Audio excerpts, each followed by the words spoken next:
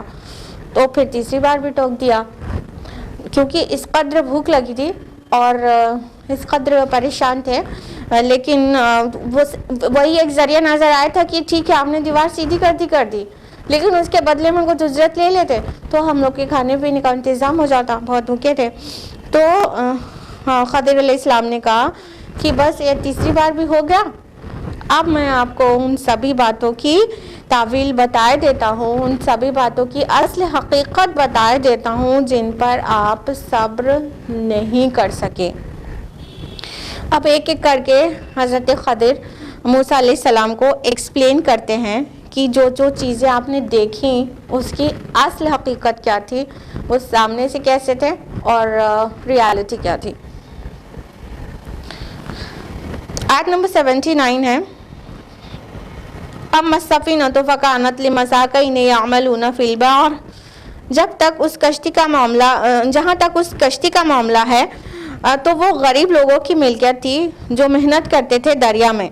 فَأَرَدْتُ أَنْ أَعِيبَهَا وَكَانَ وَرَاءَهُمْ مَلِكٌ يَأْخُذُ كُلَّ سَفِينَةٍ غَصْبًا، تو میں نے چاہا کہ اسے عیبدار کر دوں، اور اس کے آگے ایک بادشاہ تھا جو پکڑ رہا تھا ہر کشتی کو زبردستی۔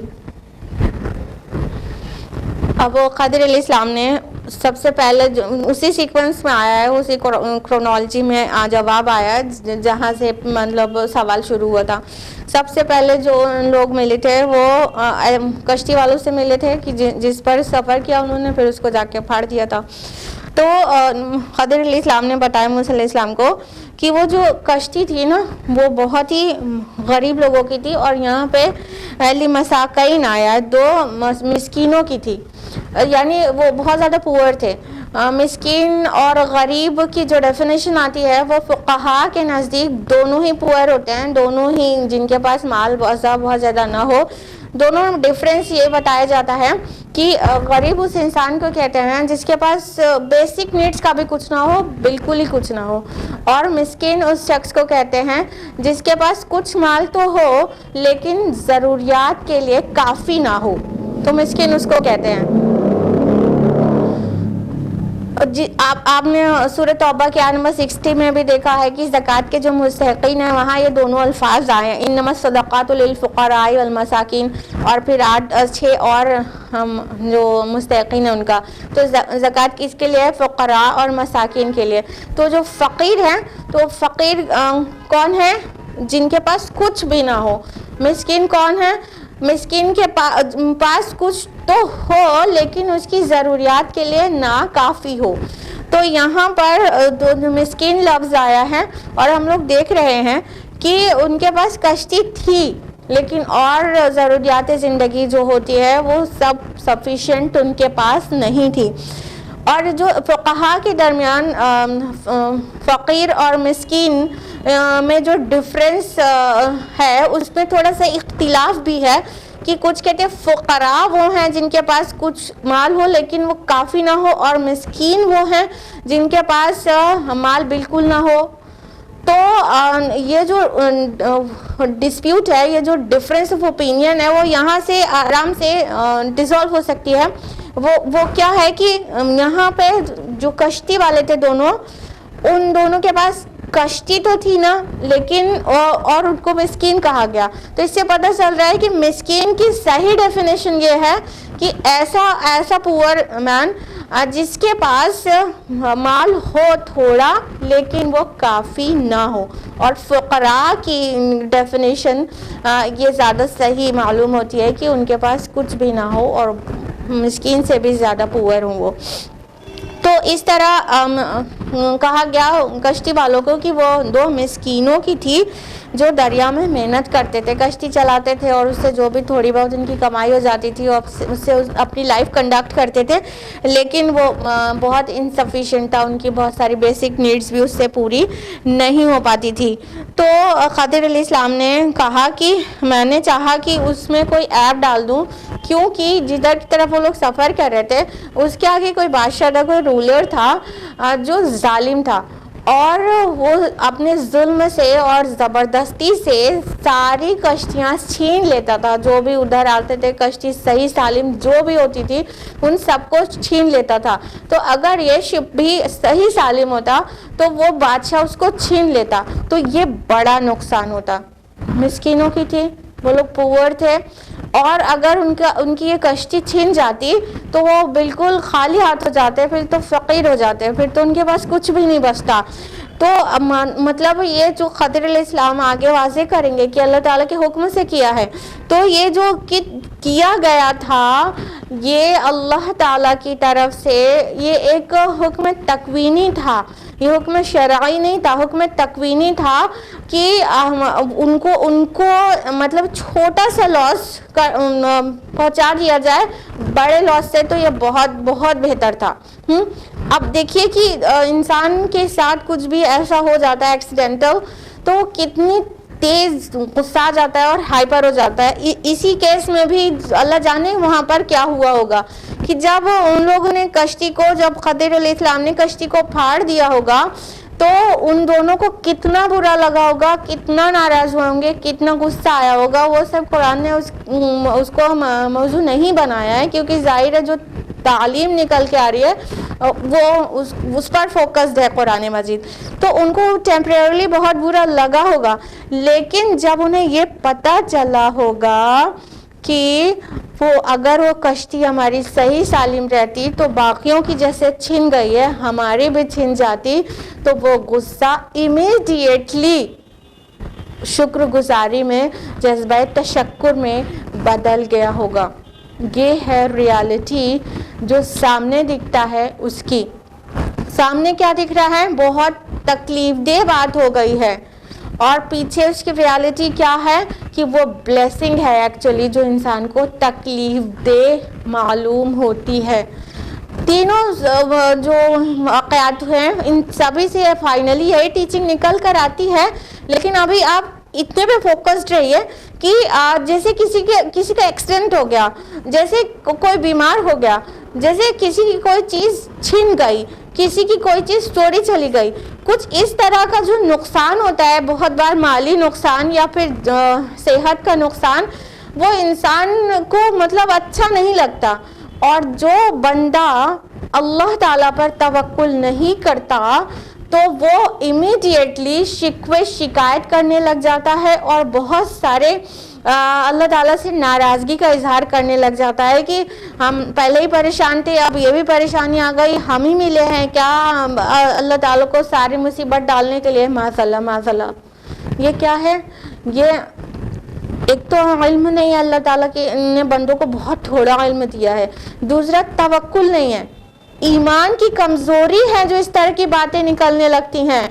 اگر بندہ مومن ہے اور صالح ہے, رائچس ہے, تو اس کے لیے ہر چیز خیر ہی خیر ہے, خیر ہی خیر ہے, چاہے وہ بظاہر کتنی تکلیف دہ ہو, چاہے بظاہر کتنی بری معلوم ہو رہی ہو, لیکن اس میں خیر ہی پنہا ہے, بشرطے کہ وہ بندہ مومن ہو اور صالح ہو. تو اللہ تعالیٰ جو کچھ بھی کرتا ہے وہ خیر کے لیے کرتا ہے. بیدک الخیر, خیر تو ساری تیرے ہاتھ میں ہے. والخیر فی یدیک, کہ خیر تو آپ کے دونوں ہاتھ میں ہے اللہ رب العالمین. تو اللہ تعالیٰ کی جو مشیت ہے, وہ جو حکمت ہے, وہ ہم لوگ نہیں دیکھ سکتے, نہیں سمجھ سکتے. کبھی کبھی ایسا ہوتا ہے کہ زندگی میں ہی کچھ دنوں کے بعد, کچھ سالوں کے بعد, بہت سالوں کے بعد کچھ چیز پتہ بھی چل جاتی ہے کہ ارے وہ جو ہمیں برا لگ رہا تھا نا وہ ایکچولی اگر ایسا ہو گیا ہوتا جس کو مانگ رہے تھے دعا مانگ رہے تھے تو وہ اگر پوری ہو گئی ہوتی تو اس ٹائم ہمیں بڑی پریشانی ہو جاتی اور نہیں پوری ہوئی تو ہمیں کتنا فائدہ ہو گیا. تو یا جو اس پرابلم میں آ گئے تھے وہ ہمارے لیے خیر بن گئی. کہ کبھی ایسا ہوتا ہے کہ دنیا میں بھی پتہ چل جاتا ہے لیکن تب بھی ضروری نہیں ہے کہ دنیا میں پتہ چل ہی جائے. بہت ممکن ہے کہ جو کچھ ہمارے ساتھ پیش آ رہا ہے جو برا معلوم ہو رہا ہے اس کی حقیقت ہمیں کبھی بھی نہ پتہ چلے, سیدھا آخرت میں پتہ چلے.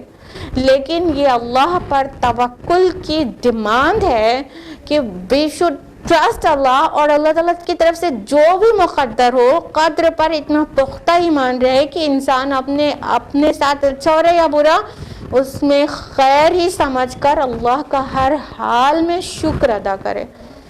ہمارے پیارے نبی صلی اللہ علیہ وسلم جب مشکل کی بھی خبر سنتے تھے تو الحمدللہ علی کل حال یہی تو کہتے تھے نا, ہر حال میں اللہ تعالیٰ کا شکر ہے. کیونکہ جو بظاہر مشکل معلوم ہو رہی ہے, جو تکلیف دہ چیز معلوم ہو رہی ہے وہ بہت ممکن ہے اور یقین رہنا چاہیے بلکہ مومن کو کہ اس میں بھی اللہ تعالیٰ کی طرف سے کوئی خیر ہی پنہا ہوگی جس کو میں نہیں دیکھ پا رہی ہوں, میں نہیں دیکھ پا رہا ہوں اور میرے اتنی ویژن نہیں ہے, اتنا علم نہیں ہے کہ اس کی حقیقت کو پاؤں. لیکن اتنا تو ضرور ہے نا کہ میرے اللہ کے دونوں ہاتھ میں صرف خیر ہی خیر ہے, خیر ہی خیر ہے. تو اس نے جو بھی کچھ مقدر کیا اس پہ راضی ہو جائے. تو راضی برضا الہی ہونا مومن کی صفت ہوتی ہے. مومن ہر حال میں اللہ تعالیٰ سے راضی رہتا ہے. تو اس سے جو ابھی ہم لوگوں نے سنا کہ یہ جو کشتی کا پھاڑا جانا تھا, اس سے کیا ٹیچنگ ملتی ہے کہ وہ پھاڑا جانا, وہ کشتی میں عیب پیدا کر دینا ان لوگ کے لیے بلیسنگ بن گیا. جس وقت کیا گیا ہوگا اس وقت کتنا برا لگا ہوگا, مسکینوں کی تھی, ان کو محنت پڑی ہوگی, مشقت آئی ہوگی, تھوڑا بہت خرچ بھی ہوا ہوگا اس کو ریپیئر کرنے میں, لیکن وہ چھوٹا لاس تھا. وہ بڑے لاس سے کہ پوری کشتی ہی چھن جاتی اور ان کے لیے کمائی کا ذریعہ ہی ختم ہو جاتا. تو یہ تھی اس بات کی حقیقت جو اللہ تعالیٰ کو سکھانا مقصود تھی, نہ صرف موسیٰ علیہ السلام کو بلکہ اب تو ہم سب کو بھی. آیت نمبر 80 ہے, وَأَمَّا الْغُلَامُ فَكَانَ أَبَوَاهُ مُؤْمِنِينَ فَخَشِينَ أَن يُرْهِقَهُمَا طُغْيَانًا وَكُفْرًا. رہا وہ لڑکا تو اس کے والدین دونوں مومن تھے, تو ہمیں خدشہ ہوا کہ وہ سرکشی اور ناشکری سے ان پر تعدی کرے گا. فَأَرَدْنَا أَن يُبْدِلَهُمَا رَبُّهُمَا خَيْرًا مِّنْهُ زَكَاةً وَأَقْرَبَ رُحْمًا. بس ہم نے چاہا کہ ان دونوں کے بدلے میں دے ان کا رب اس سے بہتر اولاد, پاکیزگی میں اور قریب تر شفقت میں. تو خضر علیہ السلام نے جو دوسرا انسیڈنٹ تھا وہ کیا تھا, ایک لڑکے کو قتل کر دیا تھا. اس کی حقیقت بتائی کہ وہ جو لڑکے کو قتل کیا گیا تھا نا, تو وہ لڑکا کے جو والدین تھے وہ دونوں مومن تھے, مدر فادر دونوں, اور اللہ تعالیٰ کی طرف سے تکوینی حکم کے ذریعے اور اللہ تعالیٰ کی طرف سے علم لدنی کے ذریعے خضر علیہ السلام کو بتا دیا گیا تھا کہ اس کے جو جینز ہیں, اس کے اندر جو چیزیں پوٹینشیل ہے وہ رانگ کی طرف ہے. جب یہ بڑا ہوگا تو بہت نافرمان نکلے گا اور بہت ہی زیادہ وائلنٹ ہوگا اور بہت بڑا کافر نکلے گا اور اپنے کفر اور نافرمانی اور اپنی برائی سے اپنے والدین کو ستا کر رکھ دے گا, انہیں پریشان کر دے گا. اور یہاں پر طغیانہ لفظ آیا ہے اور کفر بھی آیا ہے, تو یہ اپنی سرکشی اور کفر سے والدین کو ستائے گا, یہ بھی مطلب ہو سکتا ہے. اور یہ بھی ہو سکتا ہے کہ وہ ایسی چیزیں کرتا جس کی وجہ سے والدین جو ہیں وہ کفر میں پڑ جاتے, اور کفر بمانا ناشکری کے بھی اور کفر بمانا انکار کے بھی. تو اللہ تعالیٰ کی انکار بھی کفر ہے اور ناشکری کو بھی کفران نعمت کہتے ہیں نا, تو وہ بھی کفر ہے. تو ممکن ہے کہ وہ ممکن تھا کہ وہ بڑا ہو کے بہت زیادہ ستائے اور والدین کو بھی کفر میں ڈال دے, یا تو ناشکری میں ڈال دے, یا تو ان سے بھی مطلب گناہ پر ان کو آمادہ کر دے. تو ایسے ڈینجرس حالات آ جانے والے تھے فیوچر میں، تو اللہ تعالیٰ نے چاہا کہ اس لڑکے کو یہیں ختم کر دیا جائے تاکہ ان دونوں کا ایمان سلامت رہے اور وہ ان کو خون کے آنسو نہ رونا پڑے جب وہ بڑا ہو کے ان کو ستاتا، اور ان کے ایمان کو ڈینجر میں اللہ تعالیٰ نہیں ڈالنا چاہتا تھا۔ تو اور صرف اتنا ہی نہیں، پھر اللہ تعالیٰ کی طرف سے ان کو ایک اور سبسٹیٹیوٹ اس کا، ایک کمپنسیشن اس کا، ایک پاکیزہ بیٹے کی خبر بھی تھی کہ وہ اللہ تعالیٰ ان کو بعد میں دوسرا بیٹا نصیب کر دے گا جو بہت نیک صالح ہوگا، پھر ان کی آنکھوں کی ٹھنڈک بنے گا۔ تو یہ تھی اس بات کی حقیقت جو بظاہر کتنی قبیح معلوم ہو رہی تھی کہ خضر علیہ السلام نے کہ ایک پاکیزہ جان کو قتل کر دیا، تو اس کا قتل کیا جانا والدین کے نیکی کی وجہ سے تھا اور ان کے لیے فروٹفل تھا، نہ صرف آخرت کے اعتبار سے بلکہ دنیاوی اعتبار سے بھی۔ اب آپ بتائیے کہ کسی کے بچہ فوت ہو جاتا ہے تو کتنی بڑی تکلیف ہوتی ہے، کتنا زیادہ غم ہوتا ہے والدین کو۔ یہ دیکھا گیا ہے کہ کسی کا کوئی بھی ریلیٹیو ہو، والدین ہو، کوئی بھی ہو، اس کا وہ فوت ہوتا ہے، اس کی ڈیتھ ہو جاتی ہے، تو انسان کمپیریٹیولی آسانی سے برداشت کر لیتا ہے، آسانی سے صبر آ جاتا ہے کمپیریٹیولی۔ لیکن اگر کسی کی اولاد فوت ہو جاتی ہے تو کیا ہوتا ہے، اللہ تعالیٰ نے ایسی محبت ڈالی ہے والدین کے دل میں کہ ماں باپ کو سب سے زیادہ تکلیف اپنی اولاد کے فوت ہو جانے سے ہوتی ہے۔ لیکن آپ غور کریے کہ یہ جو ٹیمپریری تکلیف ہے وہ بہت بڑے لاس، بہت بڑے نقصان سے بچانے والی ہے۔ تو جو انسان اپنے اولاد کے فوت ہونے پر بھی اللہ تعالیٰ کا شاکر رہتا ہے تو اس انسان کا بدلہ جنت کے علاوہ کچھ بھی نہیں ہے۔ اللہ کے نبی صلی اللہ علیہ وسلم کی بہت ساری احادیث ہیں، جن میں سے مسند احمد کی یہ 2 احادیث آپ کے سامنے رکھنا چاہتے ہیں کہ اللہ کے نبی صلی اللہ علیہ وسلم نے فرمایا کہ اگر کسی کے 3 نابالغ بچے فوت ہو جائیں تو وہ جنت کے 8 دروازوں میں سے ان کو پکاریں گے اور جنت میں لے جائیں گے۔ تو کسی نے پوچھا کہ اور 2 پر؟ تو اللہ کے رسول نے فرمایا 2 پر بھی اجر ہے۔ پھر کسی نے پوچھا 1 کے فوت ہونے پر؟ تو رسول اللہ صلی اللہ علیہ وسلم نے فرمایا 1 پر بھی۔ اور پھر آگے فرمایا کہ اگر کسی عورت کا بچہ پیٹ میں ہی فوت ہو جائے اور اس پر وہ صبر کرے، اور پہلے ٹکڑے میں بھی ہے کہ اس پر صبر کرے، تو وہ جو ابھی پیدا شدہ بھی نہیں تھا بچہ، وہ نال پکڑ کر اس کو جنت میں کھینچ لے گا، جس سے وہ اپنی ماں کے رحم سے جڑا ہوا تھا، مدرز ووم میں جس ٹیوب سے بچہ جڑا رہتا ہے ماں سے، اس نال پکڑ کر بچہ اس کو جنت میں گھسیٹ لے گا۔ شرط صرف ایک ہے کہ اب اولاد کے فوت ہونے کے بعد صبر کرے ماں باپ، اور ایک خاتون صبر کرے، تو کیا ہوگا، اللہ تعالیٰ اسے ڈیفینیٹلی جنت میں ڈالے گا۔ اور ایک حدیث مسند احمد کی ہی ہے، پہلی والی حدیث جلد نمبر 2 کی تھی اور دوسری والی جلد نمبر 4 کی ہے۔ اس میں اللہ کے نبی صلی اللہ علیہ وسلم نے فرشتوں سے کہا کہ تم نے میرے بندے کے بچے کو کی روح قبض کر لی؟ فرشتے کہتے ہیں کہ یا اللہ کر لی۔ تو اللہ تعالیٰ پوچھتے ہیں تم نے ان کے دل کا پھل توڑ لیا؟ مطلب جگر کا ٹکڑا ہوتی ہے نا اولاد، تم نے ان کے دل کا پھل توڑ لیا؟ فرشتے کہتے ہیں یا اللہ تعالیٰ توڑ لیا۔ تو اللہ تعالیٰ فرشتوں سے پوچھتے ہیں کہ اور تم نے میرے بندے کو کیا کہتے ہو پایا؟ تو وہ فرشتے جواب دیتے ہیں کہ یا اللہ تعالیٰ اس نے تیری حمد کی اور انا للہ و انا الیہ راجعون پڑھا۔ تو اللہ تعالیٰ کہتے ہیں کہ سن لو، ان کے لیے جنت میں ایک محل بناؤ اور جس کا نام رکھو بیت الحمد، اور وہ میرے بندے کے لیے ہے۔ اس شکر کے بدلے میں جو اس نے ٹف ٹائم میں کیا. سبحان اللہ.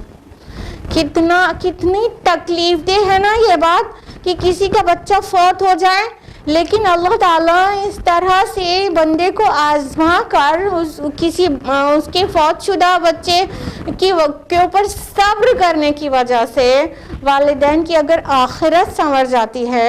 ان کی نجات مشکل ہو رہی تھی, اس بچے کے فوت ہونے سے جو صبر کیا تو ان کی نجات ہو گئی اور وہ جنت میں چلے گئے. تو یہ کتنی بڑی بلیسنگ ہے, یہ کتنا بڑا انعام ہے. اور مت سمجھیے گا کہ صرف آخرت میں ہی بدلہ ملے گا, نہیں, دنیا میں بھی بدل ملتا ہے. آپ دیکھ لیجئے اس والے واقعہ میں اس کا جو جواب ہے اس میں یہ بھی ہے کہ اگر وہ بچہ بڑا ہو جاتا تو دنیا میں انہیں تنگ کرتا, بہت زیادہ ان کے ایمان کی بازی لگ جاتی, اور اللہ تعالیٰ نے ایک کو بلا لیا اور دوسرے بچے کی جو نیک اور صالح ہے اس کی خوشخبری بھی دی. تو دنیا میں بھی ہم یہ آپ کو اس بات پر فوکس کرنا چاہ رہے ہیں کہ نہ صرف اللہ تعالیٰ کی طرف سے جو بھی قضا ہے, جو بھی تقدیر ہے, قدر پر ہم ایمان رکھتے ہیں اور مطمئن رہتے ہیں, اپنے رب پر پورا توکل کرتے ہیں, تو نہ صرف اس کا بدلہ آخرت میں ملتا ہے بلکہ دنیا میں بھی اس کا فائدہ ملنے سے باز نہیں رہتا, دنیا میں بھی اس کا فائدہ ملتا ہے. تو یہ ایک اتنی تکلیف دہ بات تھی, لیکن وہ کتنی بڑی بلیسنگ تھی, وہ اللہ تعالیٰ کی کتنی بڑی نعمت تھی کہ وہ بچہ جو آگے ان کے لیے ناصور بن جاتا اور ان کے ایمان تک کا سودا بن جاتا, تو اس کو اللہ تعالیٰ نے بلا لیا. اور اس وقت انہیں ٹیمپریرلی بہت تکلیف ہوئی ہوگی, لیکن اس تکلیف پر اگر پورا صبر انہوں نے کیا تھا تو اللہ تعالیٰ اس کے بدلے میں دنیا میں نیک اولاد ان کو نصیب کی اور آخرت میں اس کا بدلہ دیا. اب یہاں پر دیکھیے کہ جو والدین ہیں وہ بہت نیک تھے, اس کا بدلہ ہے یہ, وہ بہت نیک تھے اور تو اس کا بدلہ ان کو دنیا میں بھی ملا اور آخرت میں بھی ملے گا. یہ ہے ان کڑوی باتوں کی حقیقت جو ہم لوگوں کو شب و روز پیش آتی ہے. ضروری نہیں ہے کہ کسی کی اولاد ہی فوت ہو جائے, اور بہت سے ایسے واقعات جو ہم لوگوں کو تکلیف دہ محسوس ہوتے ہیں, کوئی بھی ہو جو انسان جسے اسے ناپسند کرتا ہے, لیکن اس بات میں کیا گہرائی ہے, اللہ کی کیا حکمت ہے, کیا مشیت ہے, وہ ہم لوگ نہیں سمجھ سکتے, وہ اللہ تعالیٰ ہی جانتا ہے. بس ایک کام کر سکتے ہیں کہ اللہ پر پورا بھروسہ کریں, پورا فل ٹرسٹ کریں, بالکل توکل ہمارا 100% کا ہو کہ میرے رب کی مرضی تھی تو خیر ہی ہوگا. یہ ہمارا جو طرز عمل ہونا چاہیے کرائسس کے ٹائم میں بھی. آیت نمبر 82 ہے, وَأَمَّا الْجِدَارُ فَكَانَ لِغُلَامَيْنِ يَتِيمَيْنِ فِي الْمَدِينَةِ وَكَانَ تَحْتَهُ كَنْزٌ لَهُمَا وَكَانَ أَبُوهُمَا صَالِحًا. اور رہی وہ دیوار تو وہ شہر کے 2 یتیم لڑکوں کی تھی اور اس کے نیچے خزانہ تھا ان دونوں کے لیے, اور ان کا باپ نیک آدمی تھا. فَأَرَادَ رَبُّكَ أَن يَبْلُغَا أَشُدَّهُمَا وَيَسْتَخْرِجَا كَنزَهُمَا. لہٰذا آپ کے رب نے چاہا کہ وہ دونوں اپنی جوانی کو پہنچ جائیں اور نکال لیں اپنا خزانہ. رحمتم من ربک وما فعلته عن امری. یہ سب امور آپ کے رب کی رحمت سے طے ہوئے تھے اور میں نے اپنی رائے سے انہیں سر انجام نہیں دیا. ذالک تعبیل ما لم تستطع علیہ صبرا.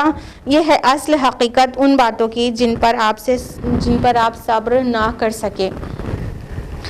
یہ تیسری بات کی تعویل تھی کہ وہ جو دیوار سیدھی کر دی تھی خضر علیہ السلام نے, تو موسیٰ علیہ السلام نے سوال کیا تھا نا کہ اس پر اجرت ہی لے لیتے, تو اس کا جواب دیا گیا کہ وہ جو دیوار تھی وہ 2 یتیم لڑکوں کی تھی اور اس کا جو والد تھا وہ بہت نیک آدمی تھا. اب یہاں پہ ابوہما آیا ہے کہ ان دونوں کا والد, ممکن ہے کہ ان کی والدہ ایوریج ہو یا وہ والد کے لیول کی نیک نہ ہو, خالی والد کا ہی ذکر آیا ہے. تو ان کا والد نیک آدمی تھا, تو اللہ تعالیٰ نے چاہا کہ اگر یہ لوگ جو دیوار کے نیچے خزانہ چھپایا ہوا تھا ان کے والد نے وہ ان کو مل جائے. ہوتا یہ تھا پہلے کے ٹائم میں کہ کسی کے پاس کچھ زیادہ مال ہوتا تھا، بینک تو ہوتے نہیں تھے اور مختلف طرح سے سیو کرنے کے لیے پلاسٹک منی تو ہوتی نہیں تھی، تو کیا کرنا تھا، کیا کرتے تھے لوگ کہ جو بھی ان کے پاس خزانہ ہوتا تھا، جو بھی ٹریجرز ہوتے تھے، جو گولڈ سلور واٹیور، تو ان سب کو زمین کے اندر دفنا دیا کرتے تھے، اور سیو کرنے کے لیے بھی، اپنی لائف کے لیے بھی اور اپنے آنے والی جنریشن کے لیے بھی۔ تو جو یتیم لڑکے تھے ان کے فادر نے دیکھا ہوگا کہ ان کی صحت صحیح نہیں رہی ہوگی، اور انہوں نے چاہا ہوگا کہ اگر میں فوت ہو گیا تو میرے بچوں کو یہ مل نہیں پائے گا، کیونکہ ابھی اتنے چھوٹے ہیں، اس کی حفاظت نہیں کر سکتے ہیں، اور بڑے ہوتے ہوتے ان کے یہ سب جو ایسے لوگ تھے جنہوں نے ضیافت نہیں کی موسیٰ علیہ السلام اور خضر علیہ السلام کی، جو ایسے ناہنجار لوگ تھے ان کے سراؤنڈنگ میں، تو ان کو پورا ڈر رہا ہوگا کہ کوئی امین نہیں ہوگا اور یہ سب لٹ جائے گا، میرے بچوں کو نہیں ملے گا، تو انہوں نے اس کو گاڑ دیا ہوگا کہ یہ جب بڑے ہوں گے تو اپنے سے نکال لیں گے، اور ابھی اگر ان کے ہاتھ آیا نہ یہ اس کی ویلیو جانیں گے، اور باہر کے لوگ انہیں اسے نقصان پہنچا دیں گے۔ تو اس طرح سے اللہ تعالیٰ کی منشا اور حکمت یہ تھی کہ اگر یہ دیوار گر جاتی ہے تو وہاں کھدائی وغیرہ میں وہ خزانہ سامنے آ جائے گا اور لوگوں کو مل جائے گا، دوسرے لوگوں کو مل جائے گا، دوسرے لوگ حق مار لیں گے ان بچوں کا، تو یہ دیوار نہ گرے ابھی۔ اور تو خضر علیہ السلام کو حکم ہوا کہ اس کو سیدھی کر دیں تاکہ وہ نہ گرے اور اس کا چھپا ہوا خزانہ ظاہر نہ ہو، تو خضر علیہ السلام نے اس کو سیدھی کر دیا، اور تاکہ یہ بچے جب بڑے ہوں، جوان ہو جائیں، تو پھر یہ اپنا مال خود سے نکالیں، جس وقت ان کے لیے مفید رہے گا کہ وہ اگر 25-30 کی عمر میں ملتا ہے تو اس کو صحیح خرچ کرنا جان چکے رہیں گے۔ تو یہ انہوں نے پھر واضح کیا کہ یہ میں نے اپنے سے نہیں کیا ہے، بلکہ یہ سب اللہ تعالیٰ کے حکم سے کیا گیا ہے، میری اپنی مرضی نہیں تھی۔ تو اس سے ہمیں کیا پتہ چلا کہ جو چیز نظر آ رہی ہے اس کے پیچھے اللہ تعالیٰ کی کتنی بڑی خیر پنہا ہوتی ہے۔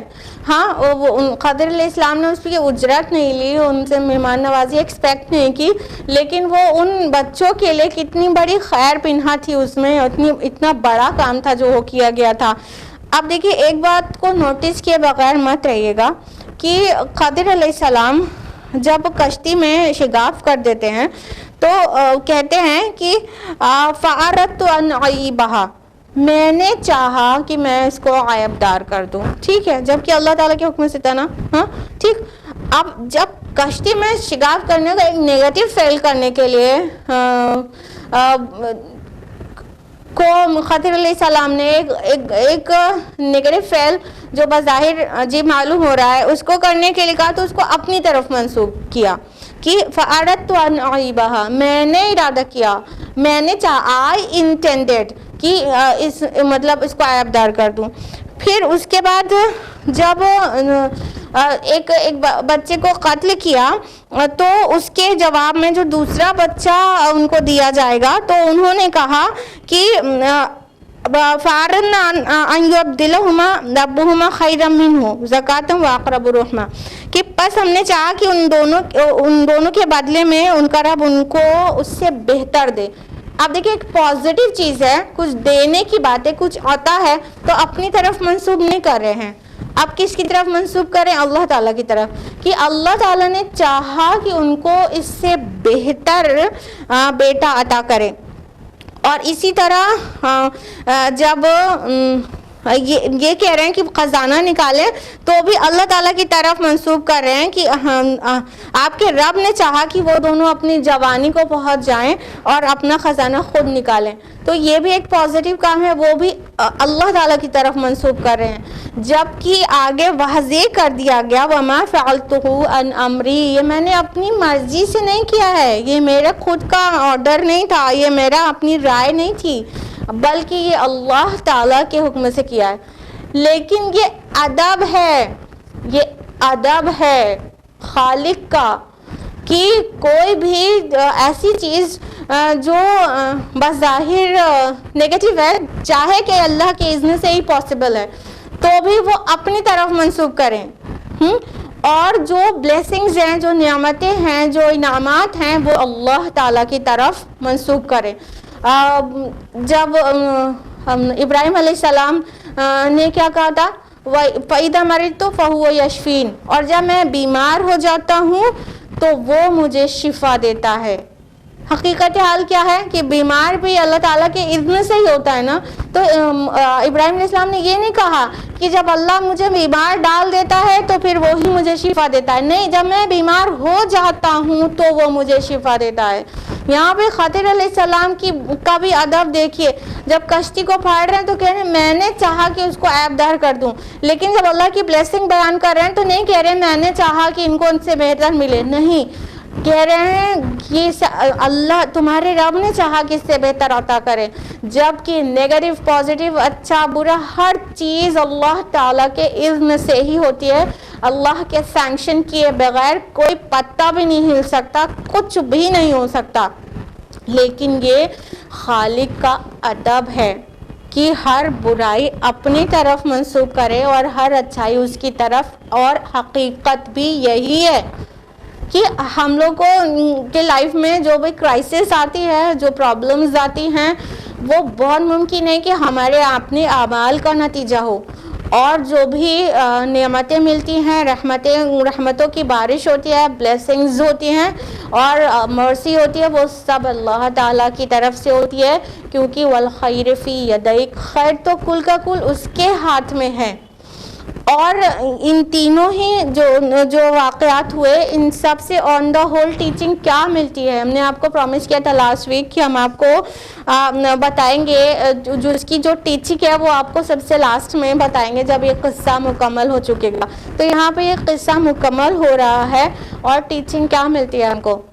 قرآن حکیم نے اس کی بھرپور وضاحت کی ہے سورہ بقرہ سورہ نمبر 2 آیت نمبر 216 میں، کہ وَعَسَىٰ أَن تَكْرَهُوا شَيْئًا وَهُوَ خَيْرٌ لَكُمْ، اور ممکن ہے تمہیں کوئی چیز بری لگے اور وہی اچھی ہو، وہی بھلی ہو تمہارے لیے۔ وَعَسَىٰ أَن تُحِبُّوا شَيْئًا وَهُوَ شَرٌّ لَكُمْ، اور ممکن ہے تمہیں ایک چیز اچھی لگے اور وہی ہو بری تمہارے لیے۔ وَاللَّهُ يَعْلَمُ وَأَنْتُمْ لَا تَعْلَمُونَ، اور اللہ جانتا ہے اور تم نہیں جانتے۔ یہ ہے اس جو سٹوری ہے اس کی teaching, moral of the story ہے، اور بہت چھوٹا لفظ ہوگا یہ کہنا مورل آف دا سٹوری۔ اللہ تعالیٰ جو واقعات بیان کرتے ہیں، جو قصص بیان کرتے ہیں، اس کو مطلب ایسے کسی ہندی، انگلش، اردو کی بک کے لیے جو معروف ہے مورل آف دا سٹوری یہ ہے کہنا بہت کم ہوگا، بہت مطلب انسفیشینٹ ہوگا۔ اللہ تعالیٰ سے جو تربیت کرنا چاہتا ہے، جو اللہ تعالیٰ اس سے ٹیچنگ دینا چاہتا ہے، وہ بہت بڑی ہے، بہت گہری ہے، اور اس کو صرف مورل آف دا سٹوری کہہ کے بہت چھوٹی سی بات نہیں سمجھ لی۔ یہ پوری زندگی کی حقیقت پر اور ہمارے شب و روز میں جو بھی چیز ہو رہے ہیں ان سب کی حقیقت بیان کر کے رکھ دیا ان تین چیزوں نے، کہ جو چیز سامنے سے دکھ رہی ہے وہ کتنی بھی بری معلوم ہو، لیکن ایک مومن کا توکل اللہ پر اس لیول کا ہونا چاہیے کہ اس میں کوئی نہ کوئی خیر ہی پنہا ہے جو مجھے نہیں سمجھ میں آ رہی ہے، اور ہم لوگوں نے دیکھ لیا، یعنی کچھ چیزوں کی حقیقت کو کھول کر ہمارے سامنے بیان کر دیا گیا تاکہ باقی چیز اپنے آپ ہم سمجھ جائیں۔ فراست والے ایسے ہی ہوتے ہیں کہ کسی سائن کو دیکھ کر، کسی سمبل کو ہی دیکھ کر، کسی آیت کو دیکھ کر وہ اس کی اصل حقیقت کو پہچان جاتے ہیں۔ تو فراست والے متوسمین بننے کی دعا کرنا چاہیے، اللہ سے دعا کرنا چاہیے کہ اللہ تعالیٰ دین کا فہم نصیب کرے۔ اللہ تعالیٰ جس کے ساتھ خیر کا معاملہ کرنا چاہتا ہے نا، اس کو دین کا فہم عطا کرتا ہے۔ اللہ کے رسول صلی اللہ علیہ وسلم کی حدیث ہے، صحیح بخاری جلد نمبر 1 کتاب الایمان حدیث نمبر 71، من یرد اللہ بہ خیرا یفقہہ فی الدین، اللہ تعالیٰ کا ارادہ جس کے ساتھ خیر کا ہوتا ہے اس کو دین کی سمجھ عنایت کر دیتا ہے۔ تو یہ دین کی سمجھ ہے، کہ مطلب معاملہ فہمی آ جائے، جو چیزیں پردے کے پیچھے ہیں وہ اپنے آپ سمجھ میں آ جائے. یہ سمجھ ہے، اس کو کیا کہتے ہیں؟ علم و فہم اور حکمت سب کا مجموعہ یہ ہے، یہ فہم سمجھ میں آنا. تو اللہ تعالیٰ سے دعا ہے کہ اللہ تعالیٰ ہم لوگوں کو چیزوں کی حقیقت کو سمجھنے والا بنا دے اور اپنی رضا میں راضی کر دے اللہ رب العالمین. ہماری لائف میں بہت ساری کمی بیشی ہوتی ہی رہتی ہے، کچھ پرابلمز آتی ہی رہتی ہیں، ان سب کو اچھائی کی طرف منسوب کرنا کہ یہ سب میرے رب کی طرف سے ہے، اس لیے ظاہر ہے اس میں کوئی خیر ہوگا. چاہے کوئی فوت ہو گیا ہو، چاہے سر ٹوٹ گیا ہو، چاہے ٹانگ ٹوٹ گئی ہو، چاہے بینائی چلی گئی ہو، چاہے کچھ بھی ہو. کہنے کا مطلب یہ نہیں کہ علاج نہ کیا جائے، جو بھی پرابلمز آئے اس کا بالکل بیماری ہو اور ہاتھ پیر ٹوٹ جائے بالکل علاج کرنا چاہیے، لیکن شکوہ نہیں کرنا چاہیے اللہ تعالیٰ سے کہ یہ ہمارے ساتھ کیا ہو گیا، ہم ہی ملے تھے کیا، وغیرہ وغیرہ ماشاءاللہ. تو یہ نہیں کرنا چاہیے، بلکہ کیا کرنا چاہیے کہ جو بھی چیز ہے سامنے بہت تکلیف دہ معلوم ہو رہی ہے، لیکن میرا اللہ بہت رحیم ہے، میرے اللہ کے ہاتھ میں خیر ہی خیر ہے اور اس کی حقیقت مجھے نہیں پتا، اس لیے اس میں کچھ خیر ہی ہوگا، یہ مان کر راضی برضا الہی رہنا چاہیے. تو یہ تھی اس اسٹوری کی ٹیچنگ، اس کی تعلیم، بلکہ کہنا چاہیے تربیت. تو آپ لوگ ہم سے پلیز پرومس کریے کہ آپ کی لائف میں جو بھی اچھا برا جو بھی ہوتا رہے گا وہ سب میں آپ خیر ہی تلاش لیں گی اور سوچیں گی کہ میرے اللہ نے یہ دن دکھایا ہے تو اس کا کوئی بھی کچھ نہ کچھ مقصد ہوگا. اور دھیان دیجیے گا کہ جو لاسٹ کی 2 اسٹوریز ہیں اس میں والدین کی نیکی کی وجہ سے بچوں کو بینیفٹ مل رہا ہے. تو اگر آپ چاہتی ہیں کہ آپ کے بچے نیک بنیں، جیسا کہ بہت لوگ کہتے رہتے ہیں کہ دعا کر دیجئے میرے بچے نماز نہیں پڑھتے، میرے بچے نافرمان ہو گئے، دعا کر دیجئے. تو اگر آپ چاہتی ہیں آپ کے بچے نیک صالح بنے، then you should start by yourself. آپ کو اپنے سے شروع کرنا چاہیے. ہم خود نیک بنیں تو آٹومیٹکلی ہمارے بچے نیک بنیں گے اور ہماری نیکی کی وجہ سے ہمارے آنے والی جنریشن کو دنیا سے لے کے آخرت تک کی خیر ملے گی. جیسا کہ اس اسٹوری سے پتہ چل رہا ہے کہ والدین نیک تھے تو اللہ تعالیٰ نے ایک بچے کی جگہ دوسرا نصیب کیا ان کی نیکی کی وجہ سے، اور والد نیک تھا تو اس کے جو دنیاوی چیز تھی خزانہ، ان کا فائدہ ان کے بچوں کو مل سکا. تو اولاد کی نیکی سے والدین کو بھی فائدہ ملتا ہے اور والدین کی نیکی سے اولاد کو بھی فائدہ ملتا ہے. پھر کہہ رہے ہیں نہ صرف آخرت کا بلکہ دنیا کا بھی. لہٰذا راضی برضائے رب رہیں اور اپنے سے شروع کریں، اپنے سے، آپ اپنے لیول سے شروع کریں. آپ کو، ہم کو نیک بننا ہے، پھر ہم آگے والوں سے امید کریں. آج کے لیے اتنا ہی. اللہ رب العالمین سے دعا ہے کہ اللہ تعالیٰ ہم سب کو قرآن مجید پڑھنے، سمجھنے، عمل کرنے، غور و فکر کرنے، غوطہ زنی کرنے اور اس کا صحیح فہم حاصل کرنے کی توفیق عطا فرمائے. اللہ تعالیٰ کرے کہ ہم قرآن پر غور و فکر کریں اور اس سے ہماری زندگیاں بدل جائیں اور ہمارے لائف میں ایک ریولیوشن، ایک پازیٹیو ریولیوشن آ جائے جو ہم کو الٹیمیٹلی اللہ کی رضا تک پہنچا دے. آمین. وآخر دعوانا الحمدللہ رب العالمین. والسلام علیکم ورحمۃ اللہ وبرکاتہ.